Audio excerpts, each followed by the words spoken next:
اسی پر کیمیائے سعادت جو کہ حضرت امام غزالی رحمۃ اللہ تعالیٰ علیہ کی کتاب ہے، اس کے اندر ایک تحریر ہے، میں آپ کے سامنے وہ تھوڑی سی پڑھ دیتا ہوں۔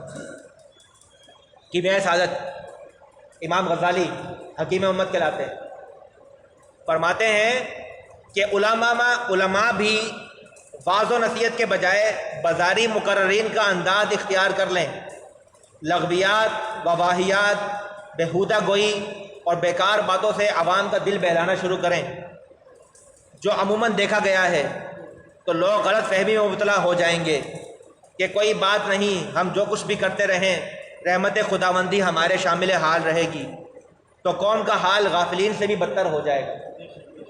ظاہر ہے جب عام آدمی مجلس وعظ میں ایسی خرافات سنے گا تو لازماً ویسی ہی صفات اس میں پیدا ہوں گی۔ آخرت کے خطرات سے ڈرنا تو درکنار، اس کے دل میں آخرت کا خیال بھی نہیں آئے گا۔ پھر اسے جو کچھ بھی کہا جائے وہ یہی کہتا رہے گا کہ اللہ بڑا رحیم و کریم ہے، میرے گناہوں سے اس کا کیا بگڑتا ہے، اس کی جنت کون سی تنگ و تاریک اور معمولی سی کوٹھڑی تھوڑی سی ہے، بلکہ وہ تو زمین و آسمان سے بھی بڑی اور وسیع اور کشادہ جنت ہے، وہاں تو کروڑوں انسان بآسانی سما سکتے ہیں، تو مجھ جیسے گنہگار سے اللہ تعالیٰ کا تنگ آ جانا خدا کی رحمت سے بعید رہی ہے، کام خیالی۔ ایسی ایسی لغویات اس کے دل و دماغ پر مسلط ہو جائیں گی۔ تو حضرت امام غزالی نے یہاں پر یہ بیسیکلی بیان فرمایا کہ کون سی، یہ امام غزالی کی یہ حدیث نہیں ہے، یہ تو امام غزالی ہمارے بڑے گزرے ہیں، بزرگ عالم دین، ان کی کتاب کیمیائے سعادت، اس کے اندر یہ انہوں نے ذکر کیا ہے کہ علماء کرام کو چاہیے کہ بعض و نصیحت جب کریں تو اس انداز سے کریں کہ لوگوں کے دلوں میں اللہ کا خوف پیدا ہو اور آخرت کا خوف پیدا ہو کہ آخرت میں جواب دینا ہے۔ ہر وقت ایسی تقریریں نہ کریں کہ رحمت ہے، شفاعت ہے، فلانا ہے، ایسی تقریریں ہر وقت نہ کریں، بلکہ کبھی ایسی تقریریں بھی کریں جس میں لوگوں کو دلوں میں اللہ کا ڈر پیدا ہو اور وہ اعمال کی طرف دھیان دیں اور کچھ اپنے اعمال درست کریں۔ ہر وقت یہ کہتے رہنا کہ شفاعت ہو جائے گی، اللہ بڑا رحیم و کریم ہے، یہ چیز بھی صحیح نہیں ہے، بلکہ علماء کو چاہیے کہ بعض و نصیحت اس انداز سے کریں کہ تاکہ لوگوں کے دلوں میں اللہ کا ڈر پیدا ہو۔ اور حضرت عمر فاروق سے جب پوچھا گیا تھا کہ تقویٰ کیا ہے تو آپ نے یہی فرمایا تھا کہ اگر قیامت کے دن لائن لگی ہوگی ایک طرف جنت میں جانے والوں کی اور ایک طرف دوزخ میں جانے والوں کی، اور جنت میں جانے والے لوگوں کی لائن لگی ہوئی اور دوزخ میں ایک شخص جانے والا ہے، تو مجھے یہ خیال ہے کہ شاید وہی میں ہی نہ ہوں کہیں دوزخ میں جانے والا، اور اگر یہ میرے کو ڈر ہے اللہ تعالیٰ سے اور رحمت کی امید اللہ تعالیٰ سے ایسی ہے کہ اگر دوزخ میں جانے والوں کی لائن لگی ہو اور جنت میں جانے والا ایک ہی شخص ہو تو مجھے یہ رحمت کی امید ہے کہ شاید وہ جنت میں جانے والا میں ایک ہوں۔ تو ایسا یعنی کہ ایمان جو ہے وہ امید اور یاس کے درمیان کی ایک کیفیت کا نام ہوتا ہے، ہر وقت ڈرتے رہنا اور اللہ کی رحمت سے مایوس بھی نہیں ہونا، لا تقنطوا من رحمت اللہ کا بھی خیال رکھنا اور اللہ سے ڈرنا بھی۔ ایسا نہیں کہ بس اللہ تعالیٰ کی رحمت بہرے بے قراں ہیں، ہمیں تو کچھ بھی نہیں ہوگا، ایسا نہیں۔ اگر جواب آپ نے فرائض اور اپنے واجبات کی ادائیگی نہیں کی تو سوال ہوگا، کسی کی شفاعت آپ کو نہیں بچائے گی، یہ یاد رکھنا۔ تو کیا فرمایا، ذالک بانہم قالوا لن تمسنا النار الا ایاما معدودات۔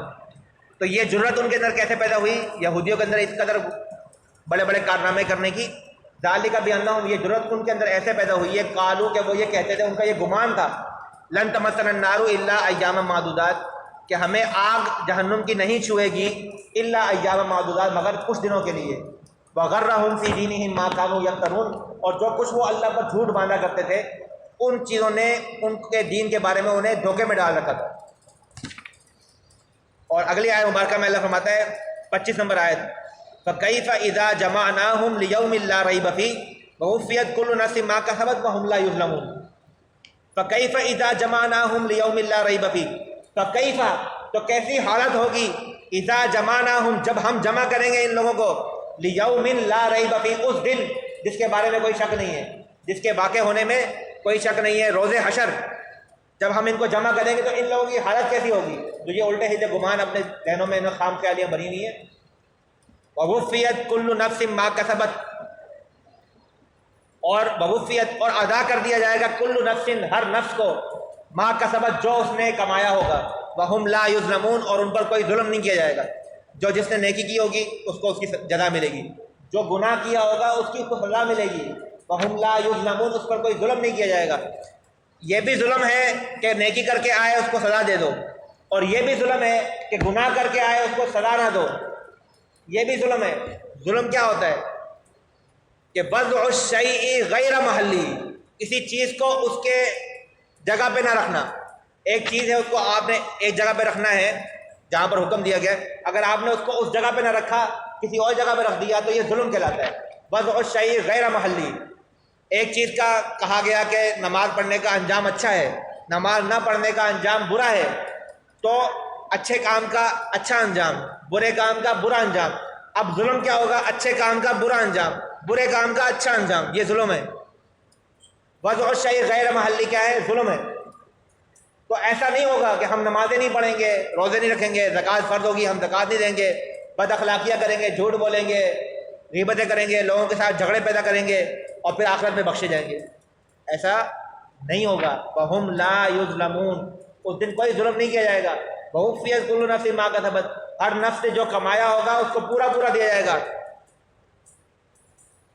فَمَن يَعْمَلْ مِثْقَالَ ذَرَّةٍ خَيْرًا يَرَهُ وَمَن يَعْمَلْ مِثْقَالَ ذَرَّةٍ شَرًّا يَرَهُ، اگر ایک دانہ نیکی کی ہوگی تو وہ بھی ملے گا اجر، اور اگر ایک ذرہ برائی کی ہوگی تو اس کا بھی عذاب بھگتنا ہوگا۔ شفاعت وفات کی باتیں بعد میں آئیں گی، پہلے سارا یہاں پر قبر سے گزر کے جب جاؤ گے تو پتہ چلے گا نا، شفاعت تو آخر میں ہوگی نا۔ قبر کے سوالوں کا کیا کرو گے؟ اور جو مرنے کے بعد سے لے کے حشر تک جو اتنا ٹائم ہے یہ کیسے گزارو گے؟ سوال تو یہ پیدا ہوتا ہے۔